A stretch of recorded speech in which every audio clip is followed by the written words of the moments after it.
Today, I'm going to be making this Mr. Kipling exceedingly good cake. This is the country sponge cake, and I'm going to be using buttercream style icing with it. Dr. J sent us both of these from the UK. You do not have to have this buttercream icing, but because he sent it to me, I'm not crazy. I'm going to use it because it sounds very, very good. Who doesn't like buttercream? So, the country sponge cake, you want to preheat your oven. It's going to be 356 degrees for an American oven, but in the United Kingdom, it's going to be 180 degrees Celsius or 160 fan. So you need 2 eggs, 5 tablespoons vegetable oil, 125 milliliters of milk. Topping is optional, which it does not tell you the topping, but it says it's optional. Mixing bowl, measuring jug, lined 8x8, round cake tin, and an electric whisk. It says handheld electric whisk. We have our KitchenAid, so that's what I use. So I preheated my oven to 356. Then you mix together the egg, oil, and milk in a jug. So I have my measuring cup, so I just mix it all together in here because it's tall enough to handle all of these things. Let's put them all in there and mix it together.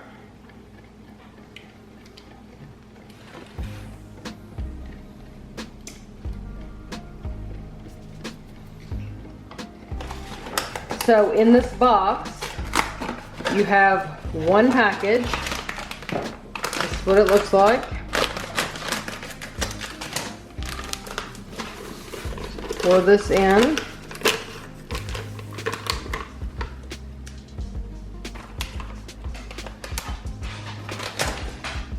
Add your mixture. And you are going to whisk until it is combined.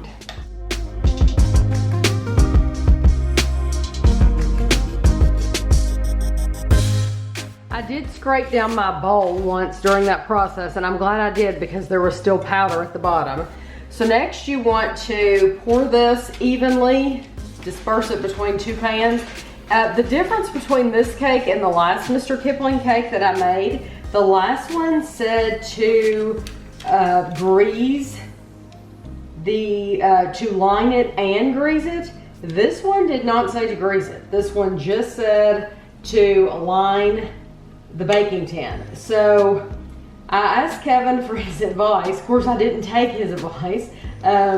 Isn't that that's human, I guess. But he said he would have sprayed it, but I told him, I said, you know what though? We always follow the directions on the box.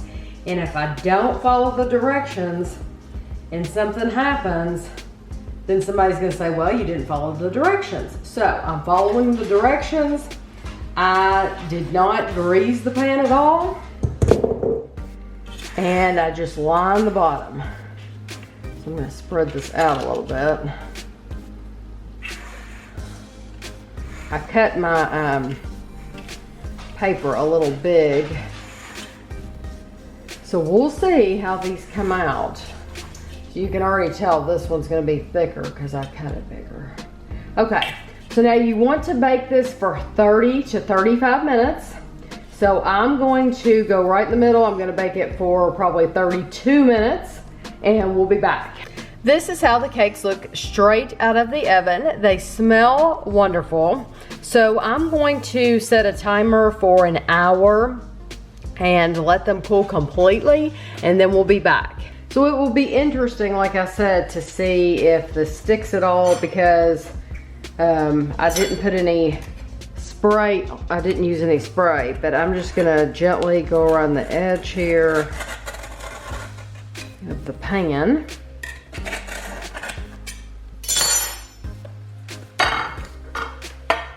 And it came right out.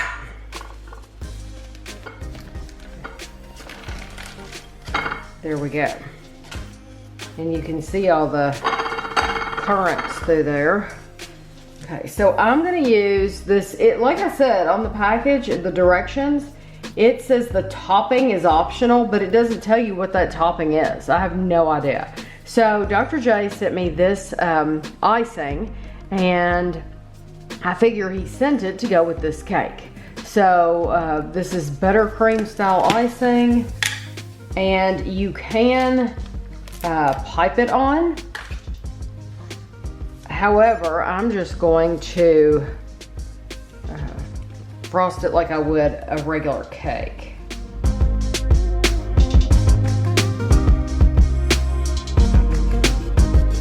gonna go around the edge of this pan.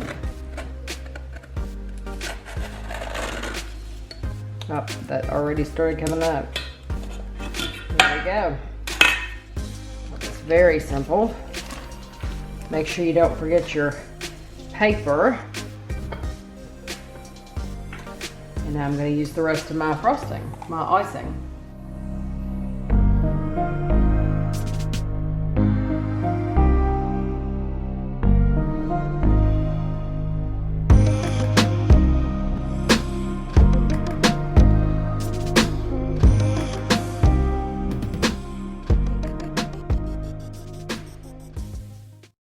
Explain the cake very well before I started making it, so I'm going to tell you right now. It is it's country sponge cake mix, and it is spiced sponge mix with currants and raisins, but it also has spices in it such as cinnamon, coriander seed, caraway seed, fennel seed, cloves, ginger, nutmeg, turmeric. So it does have other spices in there as well. So, and then we're using buttercream icing. I like buttercream. Ooh, look at that. That frosting's good. The icing by itself is good. The whole house smells sweet. Mm-hmm. It smells like sugar. It's like a bakery in here. There's a cake your mom used to make that kind of reminds me of this. She just made spice cake. That's what she called it, spice cake. Mm-hmm. Which you could call this spice cake. That is very, very good. Does that remind you of that spice cake? Mm-hmm. It does to me, at least. I don't think she had raisins in hers, Mm-hmm. but that cake with raisins, that's what this is. Yeah, if yeah. It's really good. She did not have currants or raisins, but yes, I agree with you. And did she put icing on hers? A glaze, maybe? She might have put a glaze, maybe not icing, but yeah, it could have just been a glaze. I like the texture of it. It's a dense. Yeah, it's a closer texture. Yes, that's what I was going to say. Many of our cakes are. Yes, there's not a lot of, it's not fluffy. There's not a lot of air pockets in it. It's not a fluffy cake. It's a very, very dense cake. But it's incredibly sweet. Even from the picture, it's the same.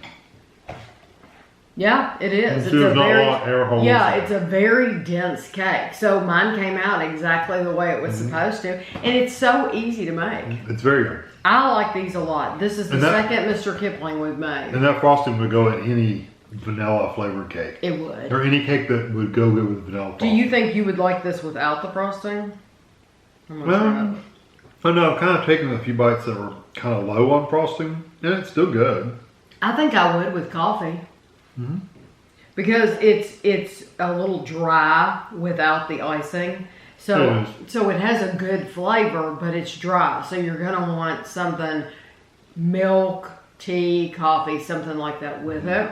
Yeah. But I do think if you didn't want all the extra sugar, you could have it without the icing. Does this have nuts in it? No, It didn't mention anything? I didn't read all the way down. I thought I tasted something. I didn't see any nuts in it. I don't think it does.